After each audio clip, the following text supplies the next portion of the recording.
Determinados episódios a memória se encarrega de apagar e outros de lembrar, e cada ocasião pode relembrar de algumas coisas, mas esquecer de outras.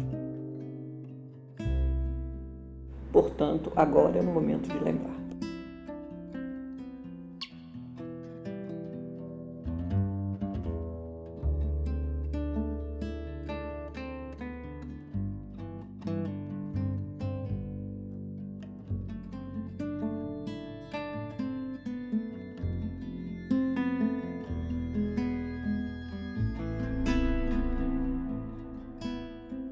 E é o seguinte, tomando o seu nome, Vicente Carlos Iplatrevas. Então eu pergunto, como é que os Iplatrevas chegaram ao Brasil?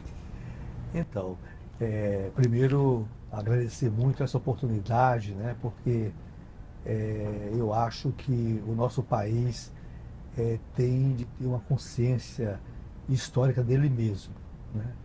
Nós somos um país jovem, onde as pessoas vivem muito o seu tempo e estabelecem poucas conexões com os tempos pretéritos que, inclusive, se projetam sobre a vida deles aí. Então, agradeço essa oportunidade, né? Claro, o meu nome é um nome estranho porque, primeiro, eu sou um paraibano, né? E, portanto, nasci em João Pessoa e o Nordeste é uma formação social mais antiga de que a formação social do Sul e do Sudeste, né? Se bem que o Rio de Janeiro está desde o começo da nossa história nacional, mas como sociedade, né, tem as referências mais longínquas, né? Eu sou casado com uma paulistana, a Tereza, e as referências dela são muito fortes a partir do final do século XIX, né? Porque ela é neta de imigrantes europeus e também é neta de uma tradição afrodescendente brasileira, né? Mas tudo na relação em São Paulo. E eu percebo muito, eu sou um paulistano também, quando nós estamos comentando o nosso país, comentando a nossa história, eu vejo muito a centralidade do final do século XIX e o começo do século XX, quando nós temos na formação nordestina um tempo maior, né? E esse tempo maior incide mais sobre todos nós aí, né? Então, eu sou de uma família, por parte paterna, muito brasileira, né? E por parte materna, eu tenho um bisavô, né, chamado Juan Fábricas e Plá, né, que chega ao Brasil nos anos 60 do século XIX. E, portanto, ele não foi produto da migração europeia Massa. do final do século XIX, onde era uma mobilização para a assunção do trabalho escravo pelo trabalho dito livre, assalariado, né? E a memória que eu tenho, a memória familiar, né? Primeiro, é uma memória muito restrita, porque ao tentarmos reconstruir, né, as origens, as raízes do meu bisavô, nós tivemos uma grande dificuldade, porque ele era um catalão, né?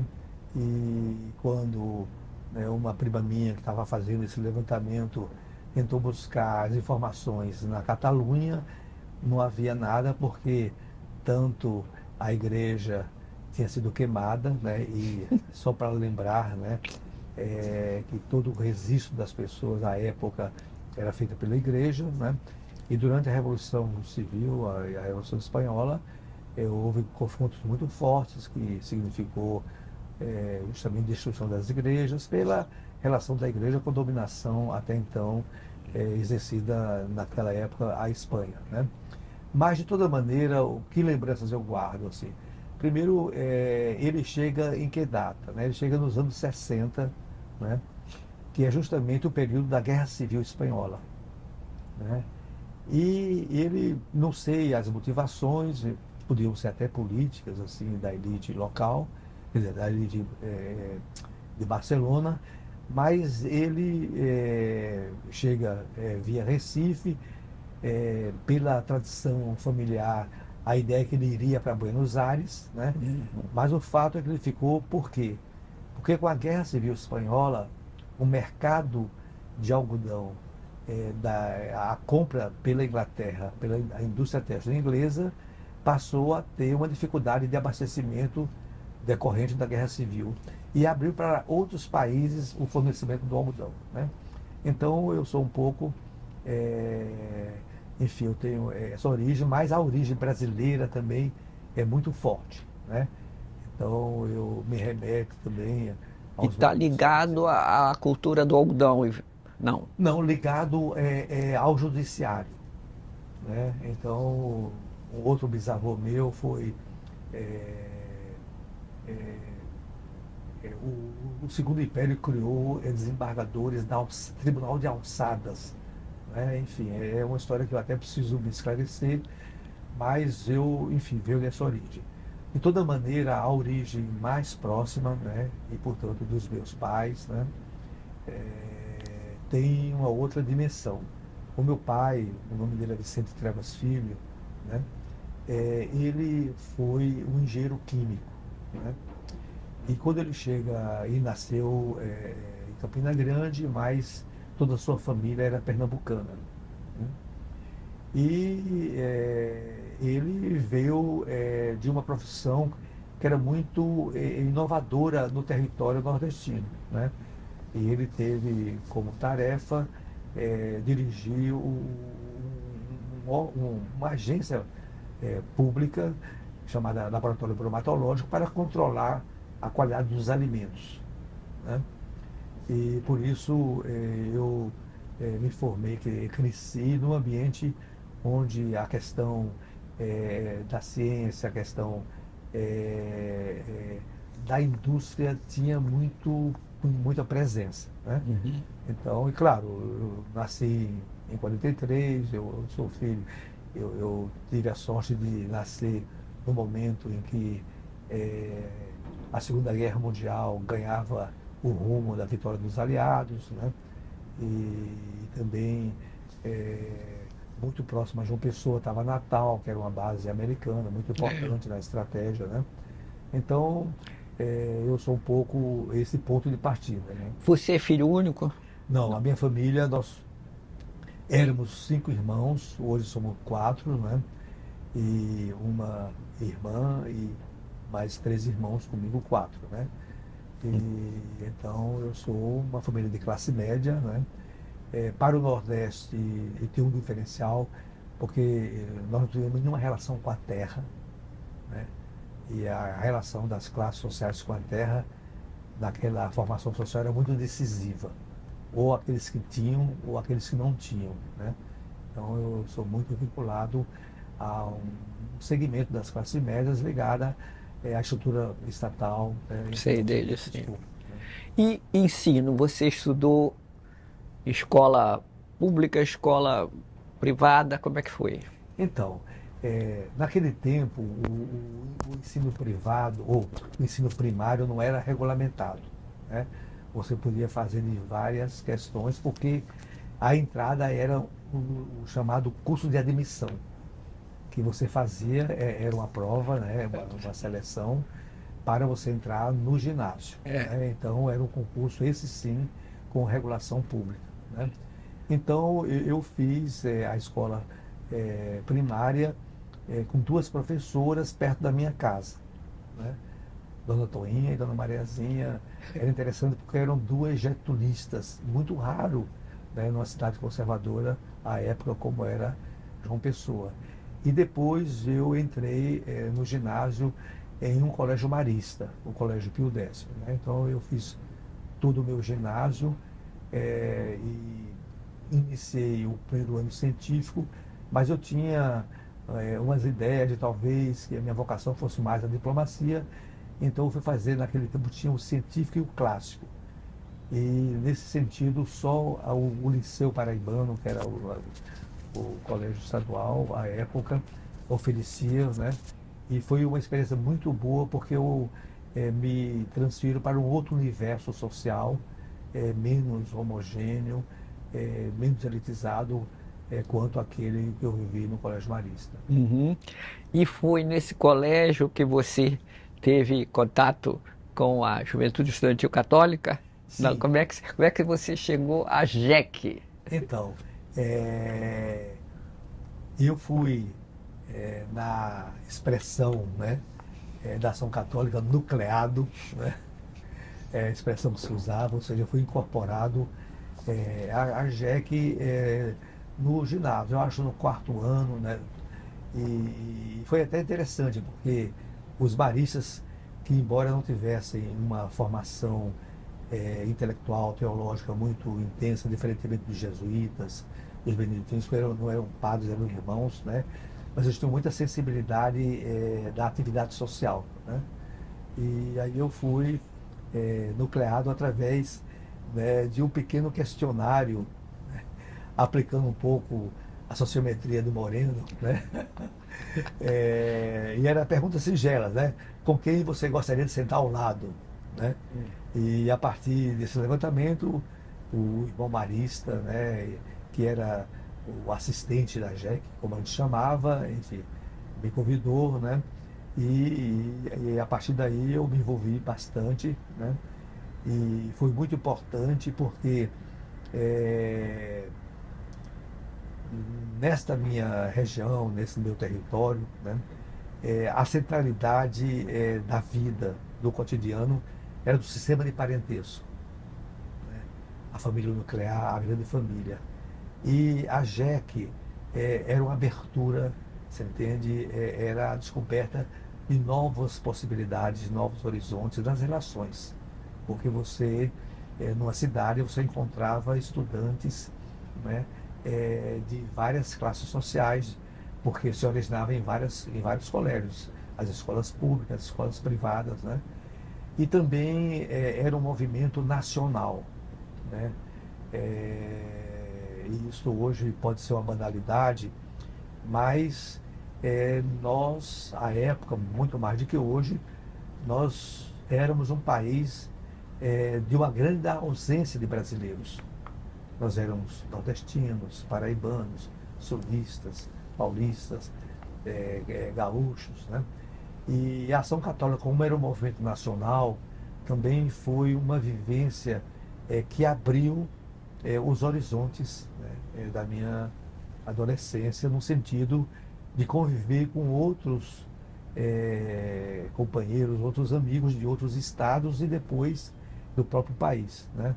Tanto assim que na minha militância na JEC, eu terminei integrando a equipe nacional da JEC, que era um coletivo, né, de jovens sediados no Rio de Janeiro, que tinha a tarefa de coordenar esse movimento de âmbito nacional e também regional. Quando é que você veio para o Rio com a JEC Nacional? Então, eu vim ao Rio em janeiro de 1962, né? Eu concluo o colegial, né, em 1961, mas já tinha sido designado no final de 61 para compor a equipe nacional, né? E, portanto, eu vim também já na perspectiva de começar a minha formação universitária, né? Então, eu chego aqui em janeiro, calor imenso até hoje. Eu me lembro que era difícil estudar para, né, o vestibular pela intensidade do calor.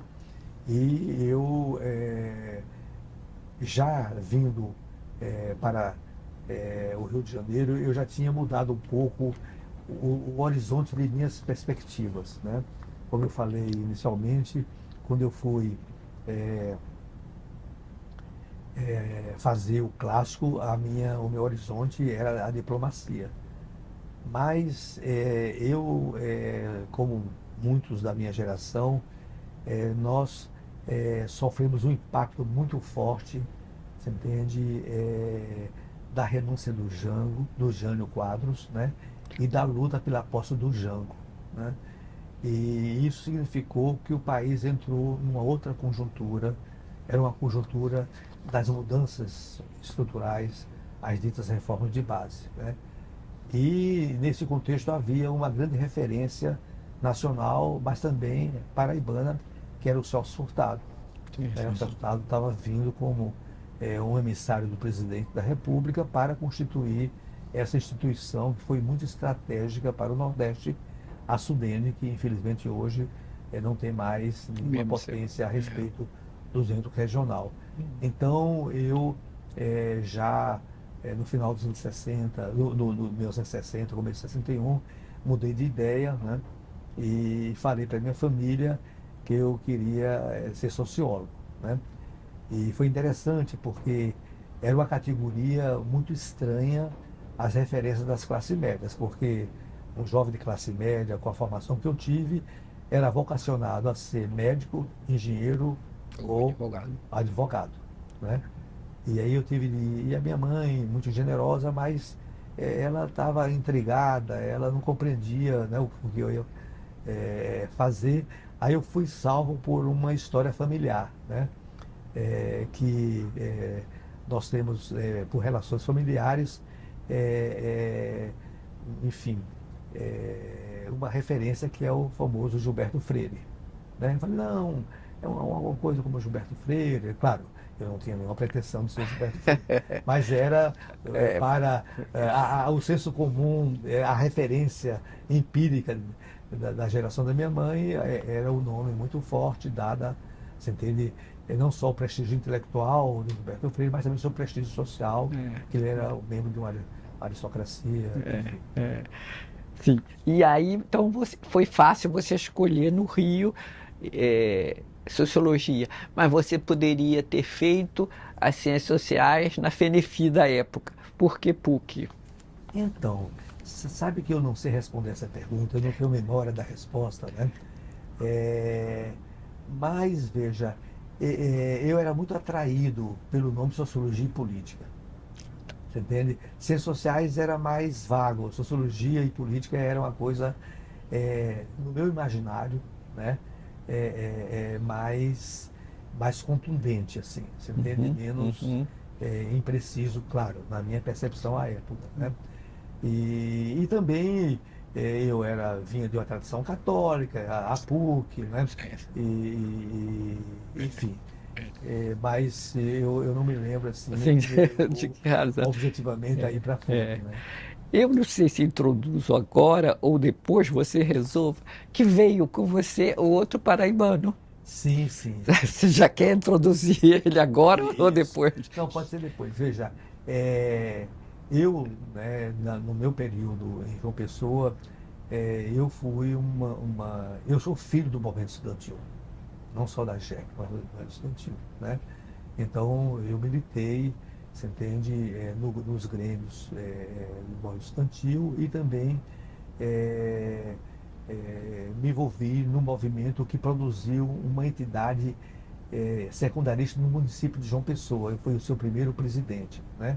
E tinha também, repare, eu fui sempre uma pessoa de equipe, porque era o espírito da própria JEC, a gente era sempre, né, a ideia de que as nossas ações deveriam ser ações coletivas, né? E o nosso projeto era um projeto coletivo aí, né? E um dos meus grandes parceiros é justamente o Arthur Jader Cunha Neves, né? Que veio também na sequência e também fez sociologia, né? E, portanto, vai ser um personagem também que retornará na nossa conversa e que há muito tempo, até hoje, ele vive na França, né? A partir do exílio, e é um personagem muito interessante também. Me diga uma coisa, como é que foi a migração que é acontecida do movimento católico para a ação popular? Então, nós, né, à época, né, e até eu me autodenomino que eu faço parte da geração 64, né? Nós vivemos intensamente uma dinâmica da sociedade brasileira envolvida com as transformações e com os enunciados dessas transformações. Ou seja, eu sou do tempo onde a reforma universitária, a reforma agrária, a reforma urbana, né, eram temas de muita convergência, né? Portanto, eu já vinha com uma forte sensibilidade social e política, né? Em relação à sociabilidade social, vamos supor, sensibilidade social, eu a desenvolvi sendo muito crítico e muito preocupado com o que eu vivi no âmbito da família extensa. Também, ao entrar na JEC, eu entrei num mundo mais diverso socialmente, das classes sociais. E eu era de uma elite local, né? Embora não fôssemos proprietários de terra, não tivéssemos uma renda muito acumulada, né? Mas a minha família tem muito prestígio social. Isso significava que eu tinha acesso a clubes da cidade, né? Aqueles clubes, um ou dois, que era o clube da elite. Uhum. E ficava revoltada porque os meus amigos, né, não podiam ir às festas que eu ia, né? E eu estimulava, inclusive, que eles pulassem o muro, né? E de vez em quando a segurança os aprendia. Então, o tema da desigualdade, né, eu percebi não só numa compreensão teórica, numa compreensão da reflexão social, mas na minha vida prática. Então, quando eu chego ao Rio de Janeiro, eu já chego, né, com essa grande sensibilidade social, né? Quando, vamos dizer assim, você migrou para AP, quem eram os seus pares, seus companheiros dessa migração? Então, Nem não precisa migrar, mas de isso. alguma forma. Exatamente. Olha, primeiro, só para lembrar, a Ação Popular é constituída em 1962, né? Então, quando eu chego no Rio de Janeiro, em janeiro de 62, ocorreu em fevereiro, numa praia aqui perto, né, chamada Jurubatuba, eu acho perto de Niterói, né? E ali se deram os primeiros passos nessa Constituição, né? E, na verdade, como nós, da Ação Católica, à época, né, já tínhamos construído alguns enunciados fortes. Por exemplo, qual era o enunciado forte que marcou a inflexão política para a esquerda da Ação Católica à época? Foi o tema Evangelho, fonte da Revolução Brasileira, né? Porque nós tínhamos o grande discurso sobre a Revolução Brasileira. Claro, cada um dando conteúdo, definindo programas diferenciados, mas era a ideia de que o Brasil estava no momento da sua transformação, né? Então, na verdade, foi uma passagem automática. Eu tive a sorte de pertencer à equipe nacional de JEC, que morava com a equipe nacional de JUC, né? Então, todos esses personagens que passaram no processo de constituição da AP, nós tínhamos convivência. O Betinho, o Vinícius Caldeira Brant, né? E tantos outros, e no meu caso, o Frei Beto, o hoje Frei Beto, que foi meu colega, meu companheiro de equipe nacional, o Joaquim Bastos, o Paulo Vieira, o Valdemar Cunha, e tantos outros, né? E também tinha as companheiras, né? E que estavam todos juntos assim. Então, na verdade, foi quase um processo de continuidade, de não ruptura de continuidade, porque a gente já estava nesse caminho. Foi fácil, foi uma migração fácil, né? Fácil. Se tiver lembrar de alguma coisa a mais a respeito, Isso. a gente pode voltar. Muito bem, aí você entra para a Sociologia da PUC. Isso. E você é eleito presidente do Diretório Acadêmico Roquete Pinto, Sim. da Escola de Sociologia e Política, em 1973. Você foi eleito. E, vamos dizer assim, há algumas lembranças desta época, porque eu entrei também nessa época, nós somos colegas. Eu lembro assim, da organização da Semana do Nordeste, pode ser, que foi muito importante, depois tinha falar sobre isso, e lembro de o governador falando da sala, da janela do diretório da vila, do governador Miguel Arraes discutindo aos estudantes da PUC. Eu acho que seria interessante você comentar sobre essas duas coisas. Sim. Não, primeiro, né, o que era a Escola de Sociologia e Política à época. Né?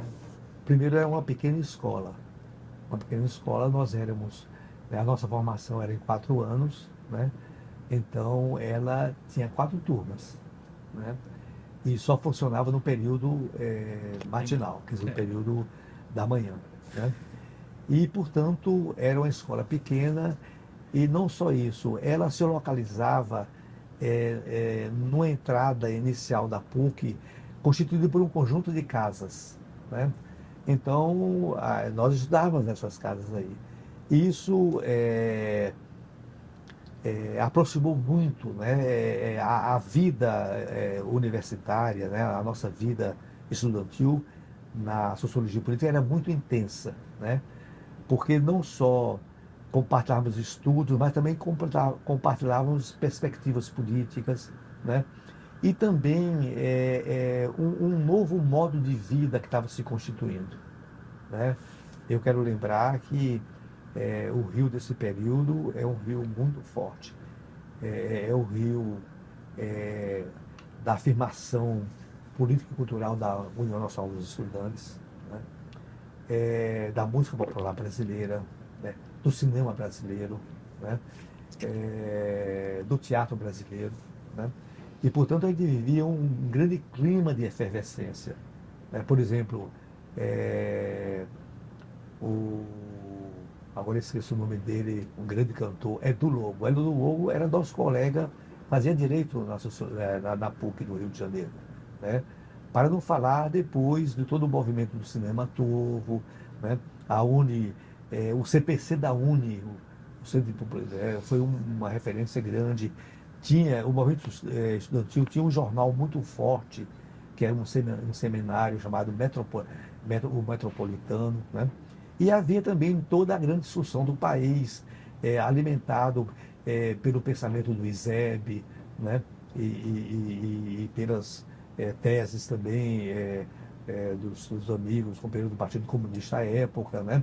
Então, era um momento de efervescência e também um momento de grandes ideias, né? O momento da ideia de que nós éramos continuadores de um ciclo que estava no seu momento importante, que desse ciclo do nacional desenvolvimentismo.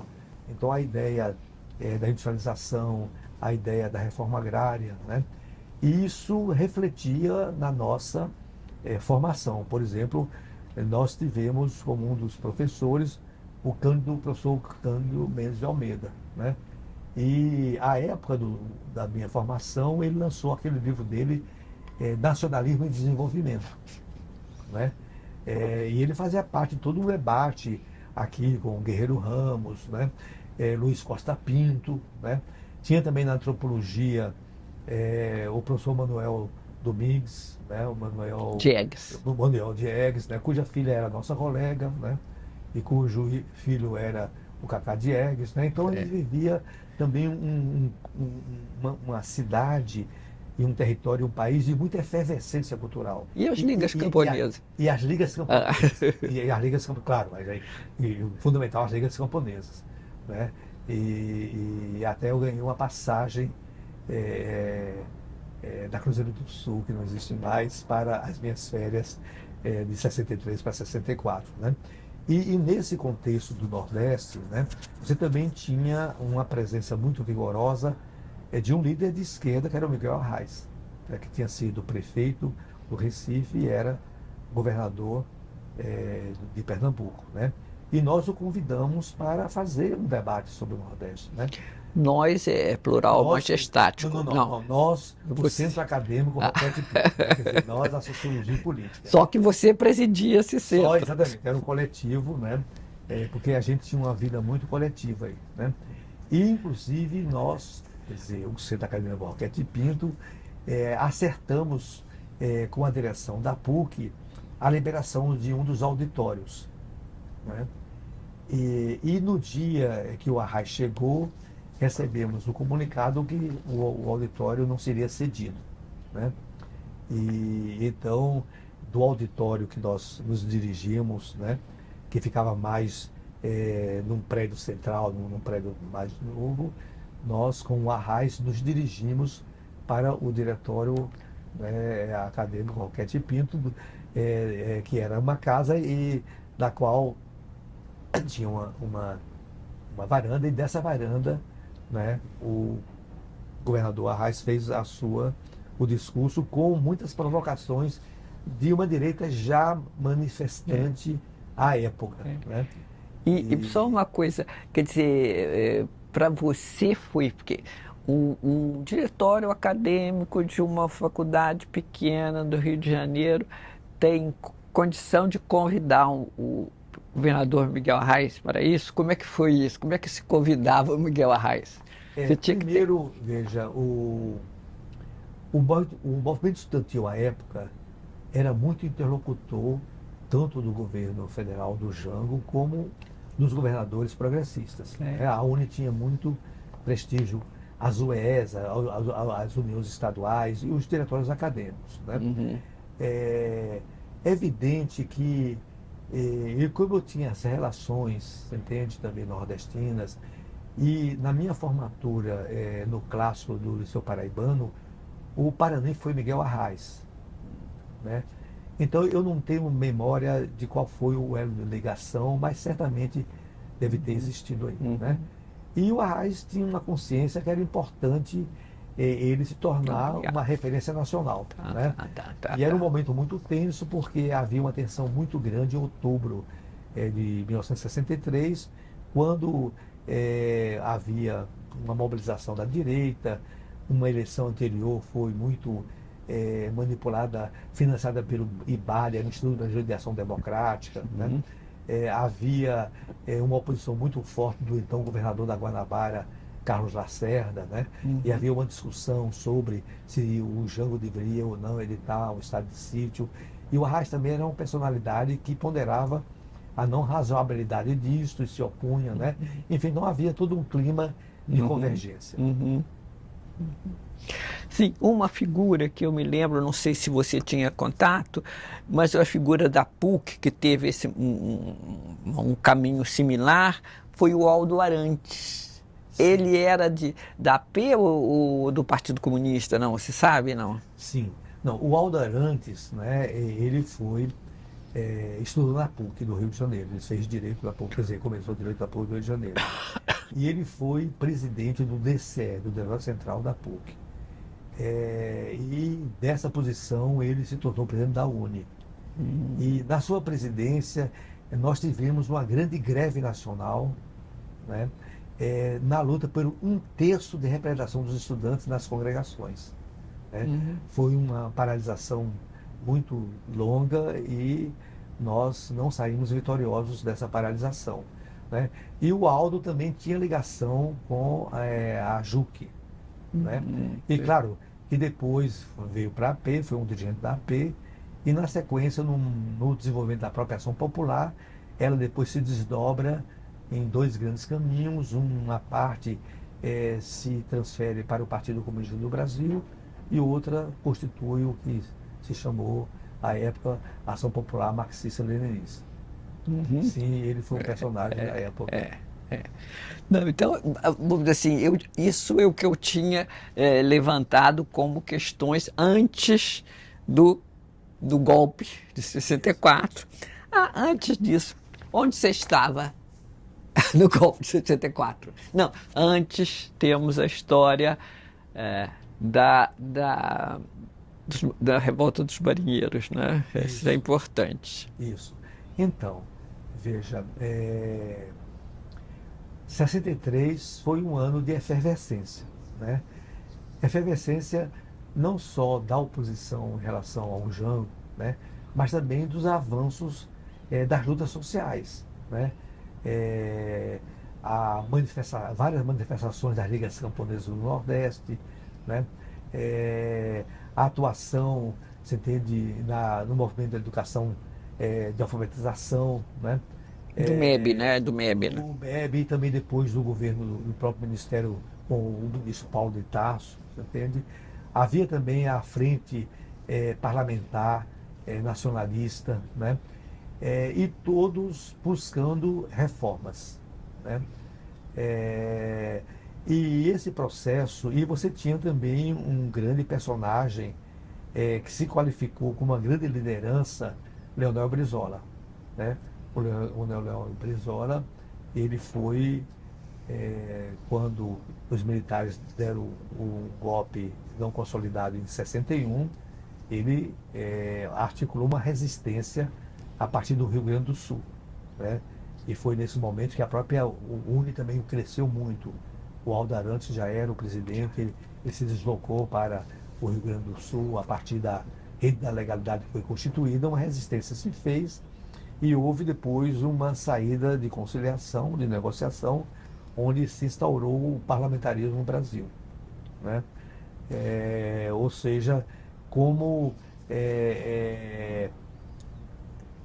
superar o veto dos militares, fazendo algumas concessões. Aí o PSD certamente deve ter sido o partido que processou esse acordo, né?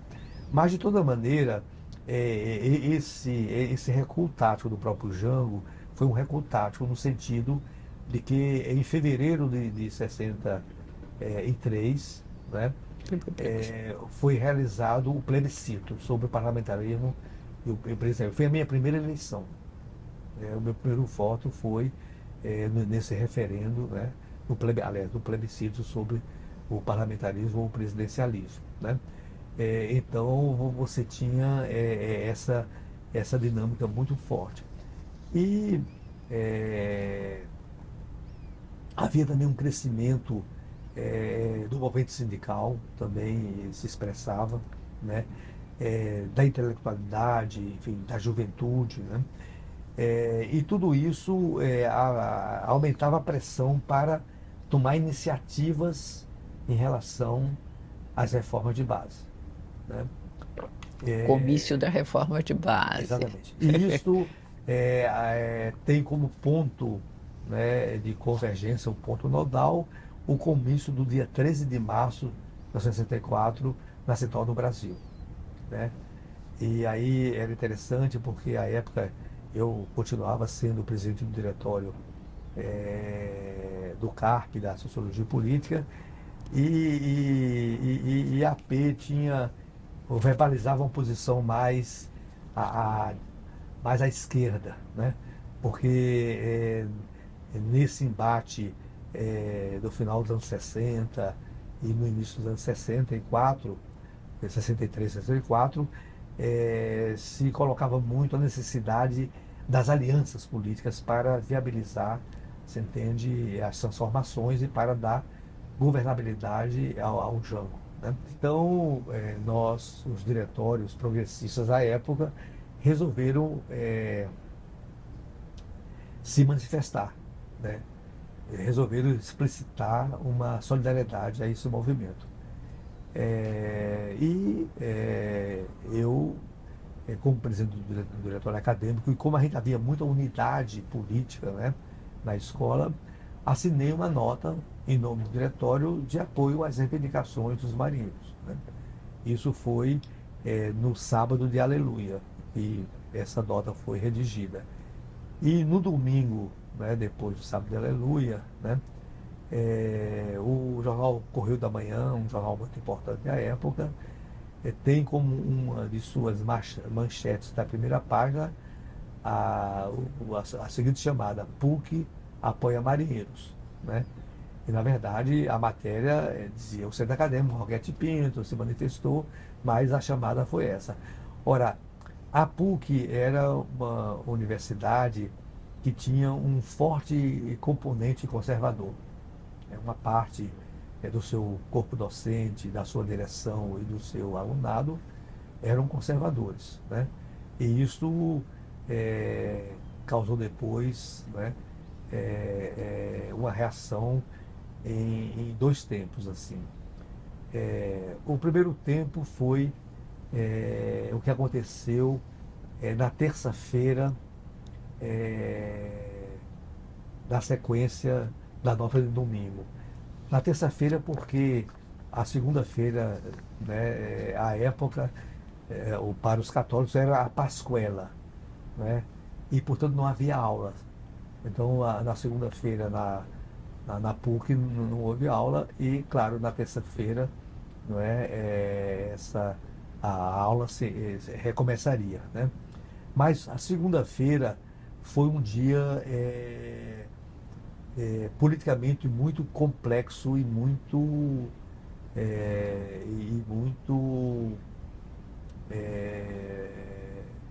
complexo e mais ainda, e uma das razões, ao meu ver, que consolidou a conspiração golpista. O que aconteceu na segunda-feira, Pascuela de 64, né? Foi uma assembleia dos sargentos, do movimento dos sargentos, no Automóvel Clube do Rio de Janeiro. E nessa assembleia compareceu o presidente da República, né? E até nós assistimos na casa do deputado, pai de uma colega nossa, a Tereza Belda, deputado Martins, que era um grande líder político do PSD, né? Martins Rodrigues, né? Martins Rodrigues, né? A transmissão ao vivo daquele ato, né? E eu acho, na minha percepção, que aquele ato unificou o conjunto das Forças Armadas no sentido de utilizar o tema da quebra de hierarquias e assim por diante, né? E, portanto, a terça-feira já se alimentava na PUC pela nota do domingo e pelo o que aconteceu na segunda-feira, né?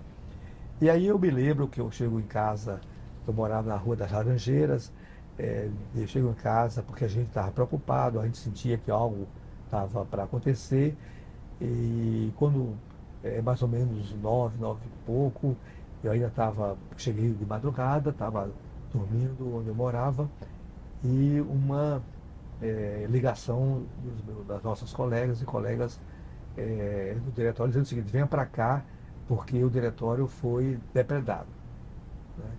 Ou seja, a direita, o estudantil da PUC invadiu, né? Depois você mesmo presenciou, né? Nós tínhamos uma cooperativa que vendia livros de horizontes intelectuais mais amplos, né? E tudo isso foi quebrado, destruído. Só uma pergunta, isso foi antes do golpe? Antes do golpe. Antes do golpe. Não, foi antes do golpe, né? Para ver que as coisas já estavam quentes. Foi antes do golpe. Eu achei que era depois. E também o então presidente do DCE da PUC, que veio a ser também um investigador, um intelectual, o Mário Bruckmann Machado, né?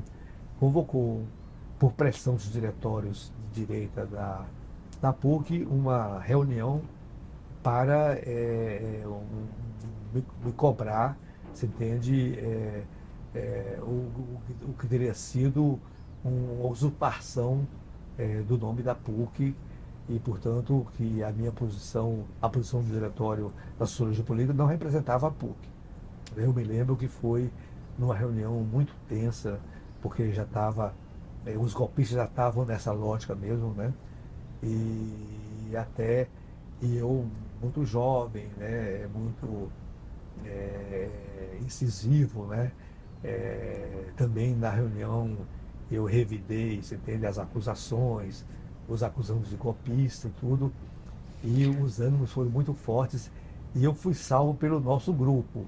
E aqui uma pessoa que foi muito importante nessa operação foi o Márcio Miller, que me tirou da sala do centro acadêmico do DCE pelas janelas, porque os caras queriam, você entende, dar um corretivo direto. A minha pessoa, eu era jovenzinho, franzino, você entende? Seria massacrado, né? Mas voltando ao episódio da PUC, né? Isso.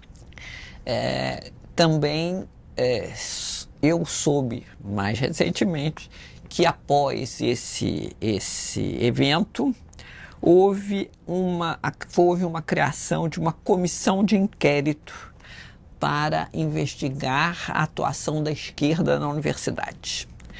E que tal comissão convocou para depor alunos da engenharia e da sociologia. Você foi convocado a depor? Não. Não, porque, veja, eu era... teria de haver um ajuste de contas comigo, né? Porque eu tinha cometido para uma universidade, você entende, que tinha centralidade no conservadorismo, você entende, eu tinha sido um herético, assim, né?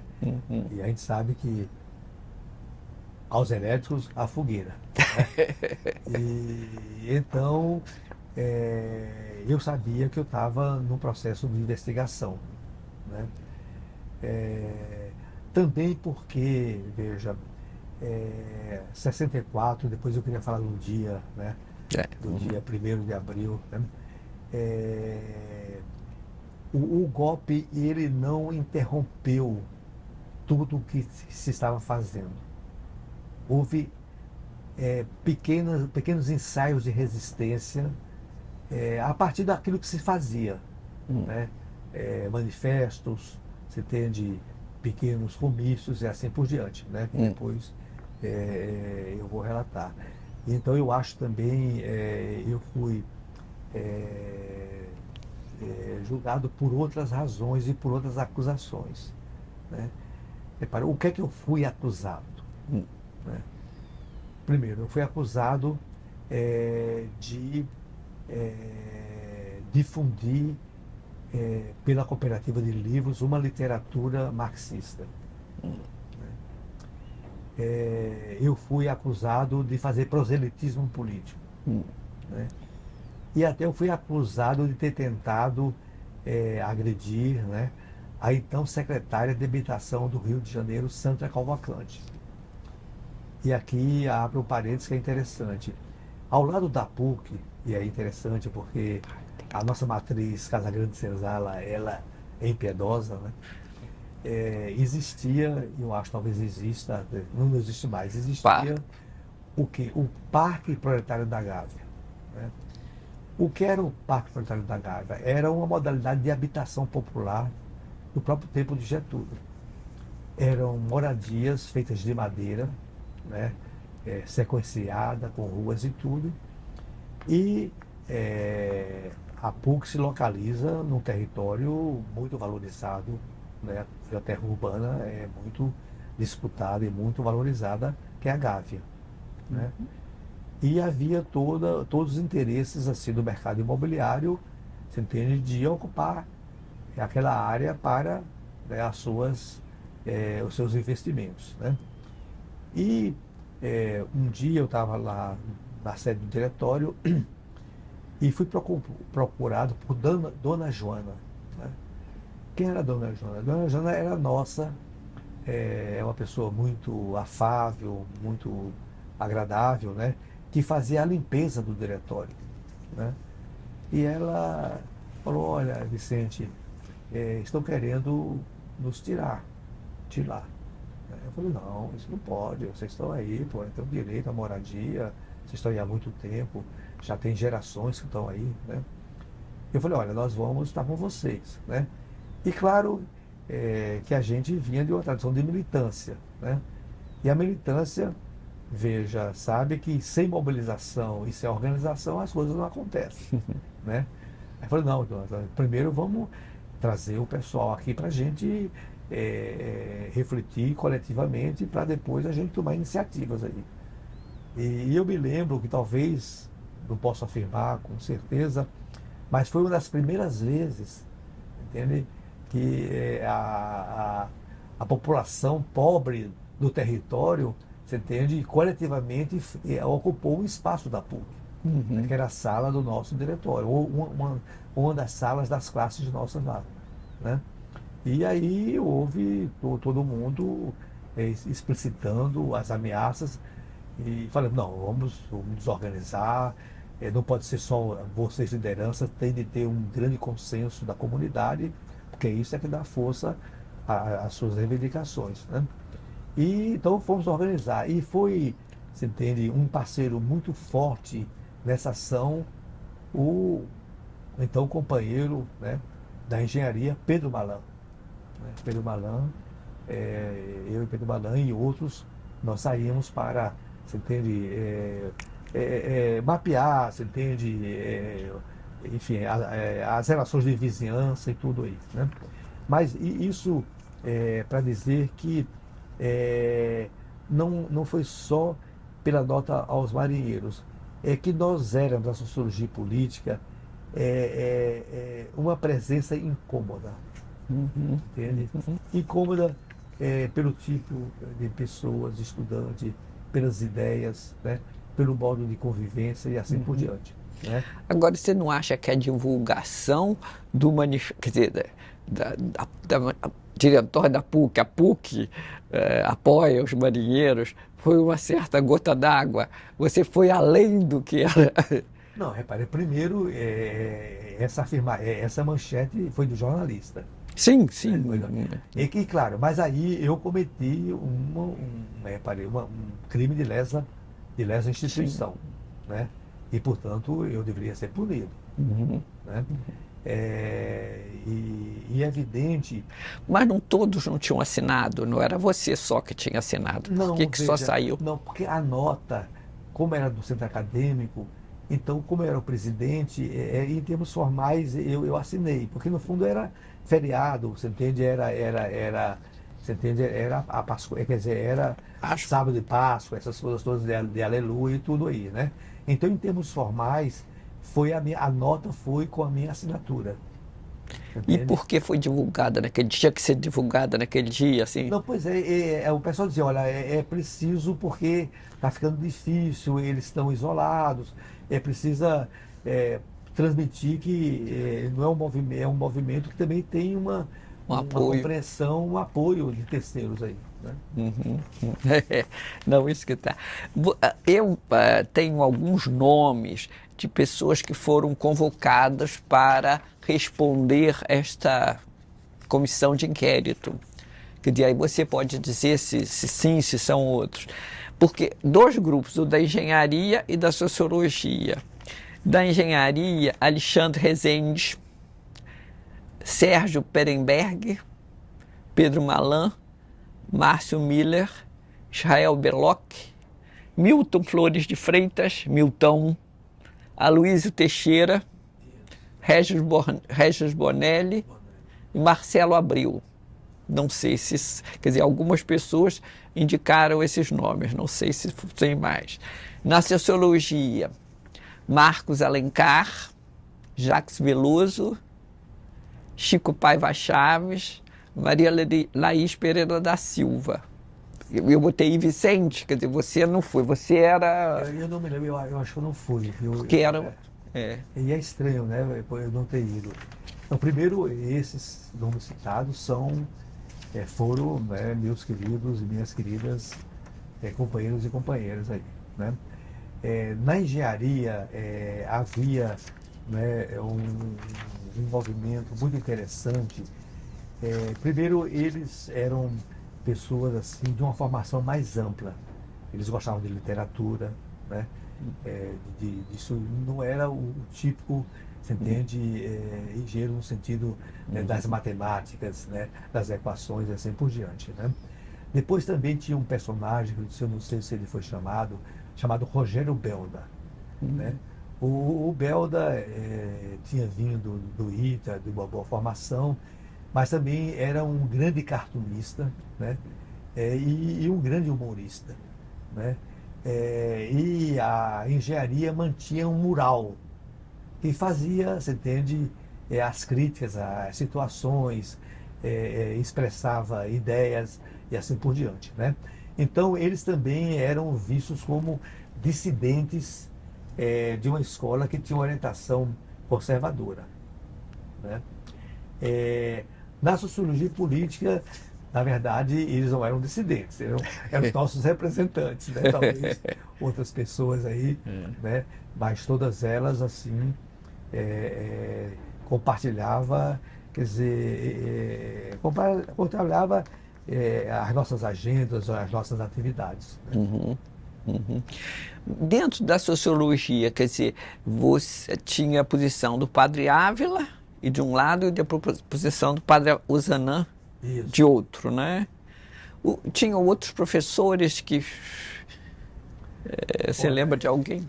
olha, eu me lembro, então, o padre Ávila, né? O padre Ávila era um grande inspirador da própria escola, né? Quer dizer, ele também, nós tínhamos uma revista chamada Síntese, né? Que eu acho ele era o editor, né? O padre Ozani já chega, eu acho, em 63, ele veio de uma experiência americana, ele tem uma formação, eu não sei se eu estou com uma boa informação a esse respeito, né? Mas, primeiro, o padre Ávila era um homem muito cordial, né? Cordial, né? E também um homem da conciliação, né? Quer dizer, que vivia com a pluralidade. Evidentemente, ele vinha de uma formação mais marcadamente, né, de universidade católica, que era Louvain, você entende, né? E, portanto, certamente isso restringia as suas referências intelectuais, as suas, né? Embora era uma cabeça aberta. Um outro personagem importante foi o Cândido Mendes, né? O Cândido Mendes, repare, porque no fundo era um grande... O Cândido Mendes é um intelectual, repare, que estava nas grandes discussões do ISEB, naqueles movimentos pré-ISEB, né? E outros intelectuais constituíram, na verdade, tentando pensar o país. Eram pensadores do país. Então, pensar o país, isso era muito importante, né? Depois, eu não me lembro, está distante, eu não me lembro alguém que foi marcante assim. O Ozanam, sim, o padre Ávila, sim, o Cândido Mendes, sim. Depois tinha um professor de geografia, entende, que era ligado ao IBGE, mas ele tinha uma pedagogia muito restrita, porque eu acho que hoje eu estou muito no campo da geopolítica, eu acho que ele podia ter ter feito sido mais alentador assim. Mas, de toda maneira, nós também vivíamos um debate que não estava só na sala de aula. Isso era importante. Quer dizer, havia uma discussão teórica e política que não passava só pela sala de aula. Entende? Não passava, E não passava, né? Não passava, né? E me diga o seguinte, nessa pesquisa informal que eu vinha fazendo, tinha a senhora assim, então, o Vicente, você foi expulso da PUC. Aí depois você esclareceu, não. Eu acho que você podia contar essa história, porque uma das versões é que você, então, teria sido expulso da PUC. Isso.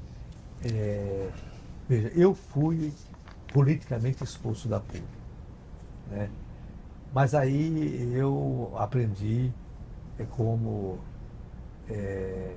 os jesuítas, né? Eles sabem fazer política, né? Qual era o problema? Como uma universidade católica ia expulsar um estudante que tinha sido recentemente dirigente nacional da Ação Católica, né? Repare, só para esclarecer, veja, quando se ocupava esse posto, você tinha relações institucionais com a CNBB, com a Nunciatura Apostólica, que é a embaixada, você entende, do Vaticano nos países, né? E eu me lembro que o Dia Nacional do Vaticano é o dia do aniversário do Papa em exercício, né? Eu fui a algumas recepções, era em Santa Teresa, né? E, claro, a hierarquia nos avalizava essas coisas todas. Então é o seguinte, né? Temos de expulsar, mas... né? Então, aí veio a sabedoria da política, né? Ou seja, um dado momento, o padre Ávila me chamou, falou, olha, Trevas, Vicente, realmente você não pode mais continuar aqui, né? Mas vamos fazer o seguinte, está aqui a sua transferência. Né? Então, formalmente, para os atos, eu saí da universidade, eu fui mandado embora da universidade. Só que fui mandado com os meus documentos, porque a expulsão faria com que eu perdesse todos os meus anos de estudo. Eu estava no terceiro ano, né? Eu não completei, né? E, portanto, essa ambiguidade. Quer dizer, eu fui expulso policialmente, mas em termos formais, quer dizer, eu não fui expulso. Talvez se esteja na ata do conselho, mas não esteve na prática, não esteve na implementação, entendeu? Porque eu saí com as minhas transferências, Sei. com as minhas notas, né, o meu currículo, que tinha sido exercido nos 2 primeiros anos. Né? Sim, então, essa foi convidado a se retirar. Então, Você quer se retirar?